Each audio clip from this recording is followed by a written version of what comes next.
The Sun and Mercury conjoined for Mercury Cazimi, Cazimi translating from through the heart of, implying a rebirth. Mercury has a message from the depths of our subconscious, and Mercury prior to the Cazimi aligned with Pluto, further amplifying this energy, means that the message from the depths of our subconscious can now be brought to the light of consciousness, the Sun for revelation and healing. Mercury is the planet of commerce, trade, and communication. So when Mercury is tightly conjoined with the Sun, especially in a full moon, it implies that a conversation, news, or the sharing of information, what was formerly kept secret, hidden from us, or done behind the scenes in the dark, comes to light in a shocking or surprising way. Mercury in Aquarius is brilliant, out of this world intelligent energy. This is why you may have noticed an increase in mental energy over the past couple weeks. Aquarius relates to networks, including but not limited to networks of information and data, such as the information highway, aka the internet, networks of transportation, planes, trains, and automobiles, and the brain and nervous system, to name a few examples. This extra boost of nervous energy may have you feeling like you need to take a break from caffeine and other stimulants, and you're encouraged to do so. Pluto the Destroyer,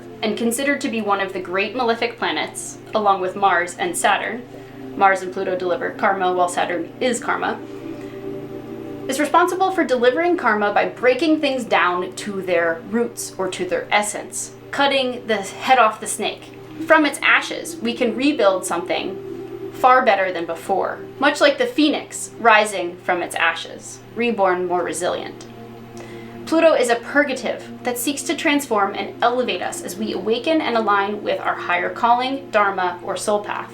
It intensifies the energy wherever it's placed. Pluto is currently conjoined Altair, the main star in the neck of the eagle, the essential point of purity for the vulture, giving powerful aspirations, especially spiritual ones, to the collective. Whenever Pluto aspects a fixed star, it amplifies the effects of that fixed star in an almost obsessive way. So I wouldn't be surprised if astrology became really big in the next few months and years, as Pluto slowly progresses in the first decan of Aquarius. The danger here is closed-mindedness, or spiritual arrogance, looking down on the common people, or what's referred to in Buddhism as sentient beings. Forgive them, they know not what they do. You're reminded to practice non-judgment and acceptance as we strive to accept people where they are on their given timeline. The eagle is also the nasty scorpion, the lowest level of the Scorpio's evolution, which we'll come back to in a moment, is the Scorpio, and the final is the eagle. Themes include watching for spiritual arrogance and disdain for others who may operate under lower vibrational frequencies. There's a young lady who was a friend of mine from the Buddhist temple we both attended, who really turned me off in our friendship because she would say things like, "Don't worry, Jenny, you'll be enlightened one day too once you pursue veganism," knowing that I really can't do anything with the vegan diet. One, because I believe it's highly processed and not necessarily the most healthy way for most people, but also because it includes a diet high in ingredients including soy and seitan, which is gluten, literally the gluten protein extracted, and I am not only gluten intolerant, I have celiac disease and a wheat allergy. I also can't have soy because my body confuses the soy molecule and my thyroid and ends up attacking my thyroid whenever soy is introduced to my body. So, in my opinion, anyone who knows and cares about me would never say such a thing, but we have to remember that these people are mirrors back onto ourselves. This point, this fixed star, Altair, is in my natal chart. It is where my north node of fate and destiny lies. I, too, have been guilty of getting frustrated with those I perceive as being lower vibrational frequencies. And what I could do instead is practice non-judgment and acceptance. Accepting people where they are. Understanding that I'm not here to convert any atheists into believers. I am here to speak to those who already have their mind open to astrology. As a Pluto in Scorpio millennial, Scorpio energy is amplified in my personality, with added strength due to Pluto being the ruling body for Scorpio energy. As a Libra rising, this means that my Pluto in Scorpio in rulership falls into my second house of self-made money. Is it any wonder I am always transforming the ways that I generate money via astrology, via tarot, via various different full-time jobs and side hustles through the years? and that my primary source of income is something related to the occult, tarot, and astrology. Moon in the 8th house also amplifies Scorpio energy for me, and so does being born on the 8th day of my birth month, October 8th. So Pluto not only intensifies, but it also catalyzes the sign it's traveling through, which for the next 20 years will be Aquarius and Uranian themes. Aviation, trains, networks of information and data, the internet, our brains and neurological systems, networks of transportation, environmentalism, humanitarianism, technology and innovation, especially artificial intelligence, just to name a few. This activates issues centered around sovereignty, truth, justice, independence, awakening, higher consciousness, shocks, surprises, aviation disruptions, communication disruptions, power grid disruptions, cyber attacks, power outages, and currency volatility. Currency volatility is especially amplified due to Uranus being in Taurus. I'm going to read an excerpt from The 7 Spiritual Laws of Success, a practical guide to the fulfillment of your dreams by Deepak Chopra. This is about the law of giving and receiving. Because your body and your mind and the universe are in constant and dynamic exchange, stopping the circulation of energy is like stopping the flow of blood. Whenever blood stops flowing, it begins to clot, to coagulate, or to stagnate, which is an issue fixed signs tend to have. Taurus, Leo, Scorpio, and Aquarius. That is why you must give and receive in order to keep wealth and affluence, or anything that you want in life, circulating. The word affluence comes from the root word affluere, which means to flow to. The word affluence means to flow in abundance. Money is really a symbol of the life energy we exchange and the life energy we use as a result of the service we provide to the universe. Another word for money is currency, which also reflects the flowing nature of energy. The word currency comes from the Latin word currere, which means to run or to flow. Therefore, if we stop the circulation of money, if our only intention is to hold on to our money and to hoard it, since it is life energy, we will stop its circulation back into our lives as well. In order to keep that energy coming to us, we have to keep the energy circulating. Like a river, money must keep flowing, otherwise it begins to stagnate, to clog, to suffocate, and to strangle its very own life force. Circulation keeps it alive and vital. This is on pages 28 and 29 if you would like to follow along at home. This Aquarian and Uranian energy is further intensified because Uranus is the modern planetary ruler for Aquarius energy and featured in a very tight, almost exact, fixed T-square. Have a shake? Have a shake? What about a shake? What about a kiss? Oh, thank you. You're so sweet. Oh, thank you. Almost exact fixed T-square to this full moon. Not only do we have a very tight fixed T-square to Uranus, essentially drilling down now that it's direct 23 degrees Taurus and within conjunction territory of demon star, great malefic, variable binary star, Algol, the demon's head. Now I won't get too in-depth into Algol, as I produced several videos about Algol earlier in the year, which I can link in the description box below. But Algol is the demon star, the queen of darkness, the head of the Gorgon Medusa, and it's said to have roots to the word alcohol, Algol, alcohol, spirits. The Gorgon Medusa has snakes for hair. Again, we see the theme of snakes and beheading, cutting something from its source. Anyone who looks Medusa directly in the eyes without protection becomes petrified or turned to stone, an image of the soul dying by giving itself up to the trappings of desire.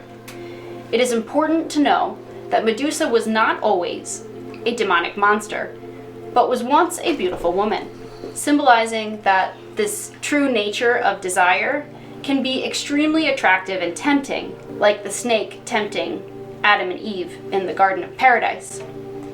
But we often may not see its harmful trappings or essence. Perseus is the great hero holding Medusa in his hand in the constellation, who succeeded in decapitating this hideous monster, thanks to the helmet making him invisible and his mirror or shield representing protective wisdom and religion. He also had the help of his companion Pegasus, older brother to Aquarius, the little horse, featured in that third decan of Aquarius, with the shield representing protective wisdom and religion or spiritual belief. He approaches Medusa from the side, with similar themes we can see in Mars and Cancer, represented by the crab, sidestepping, walking sideways. You cannot approach Medusa head on. You instead need the help of deep spiritual reflection. And that's what the full snow moon is all about. Embody the energy of snow after a snowstorm.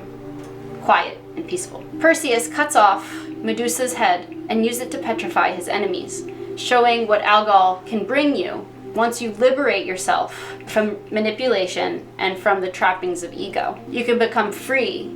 It's the material trappings of ego that imprison us. Algol is the central star in this constellation. It is considered the most malefic star in the heavens, although we can temper its negative effects by voluntarily giving up something that we desire. There's a sacrifice and a choice involved.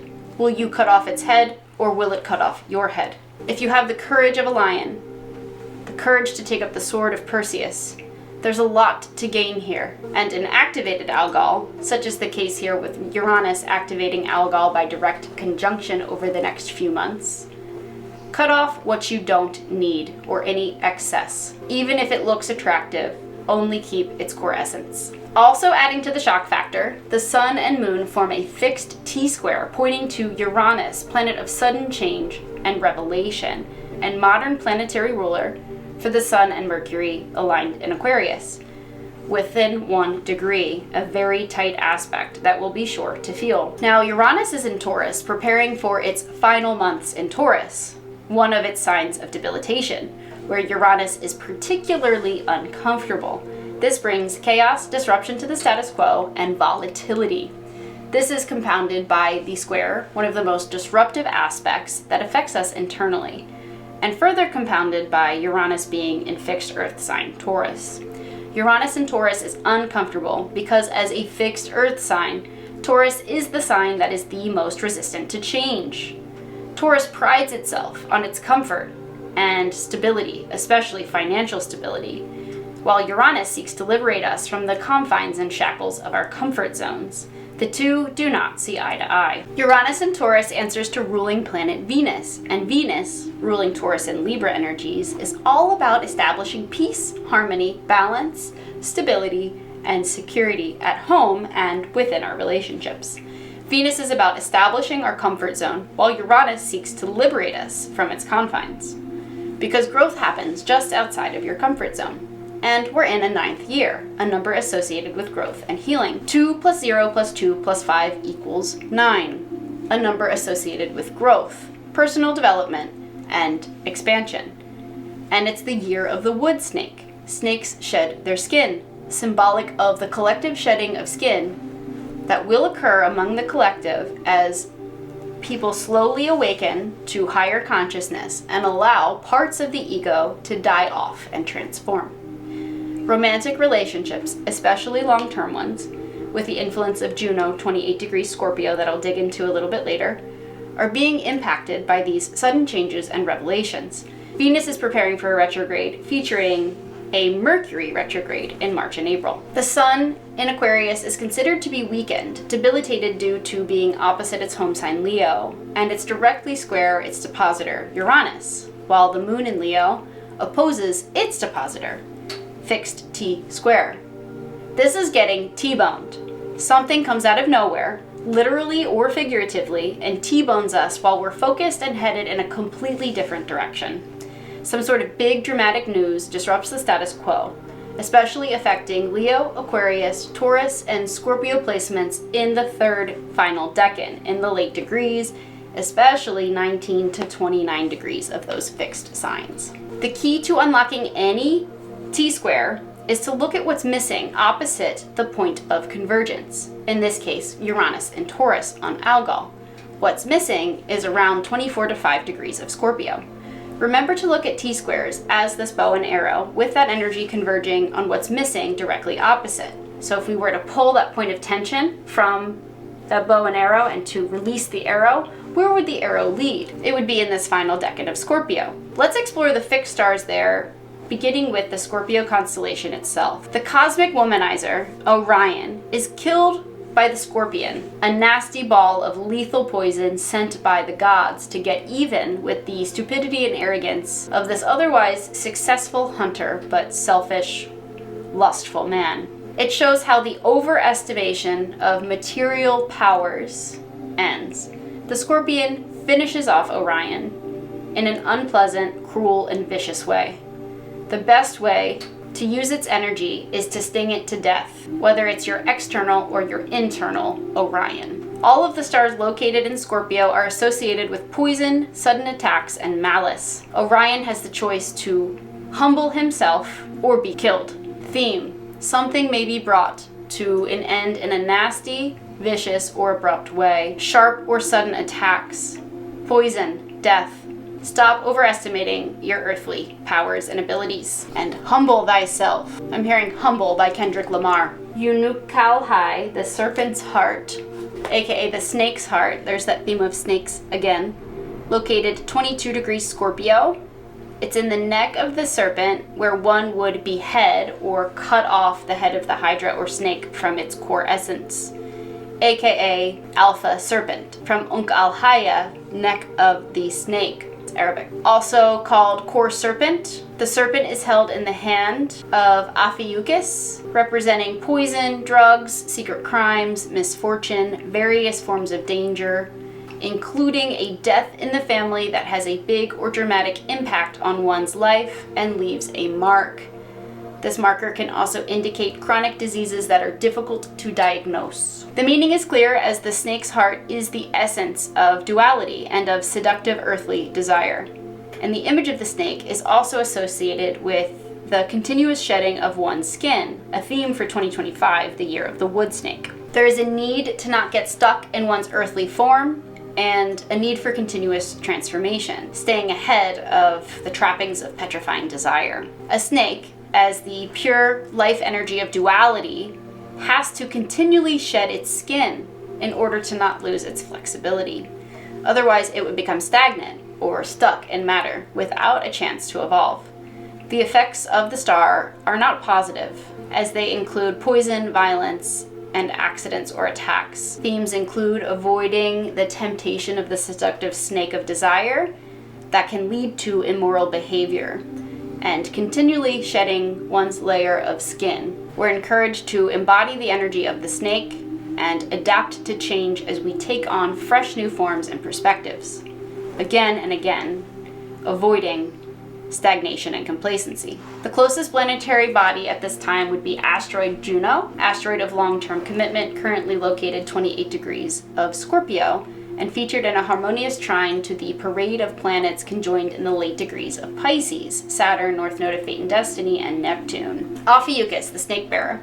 According to some versions of the myth, Ophiuchus is Hercules as a baby, who strangled the snakes that were sent by none other than Juno, Zeus's wife, or Thor, Zeus, Thor, Jupiter, Juno being Jupiter's wife, to kill him. Killing the snake is the theme of this constellation.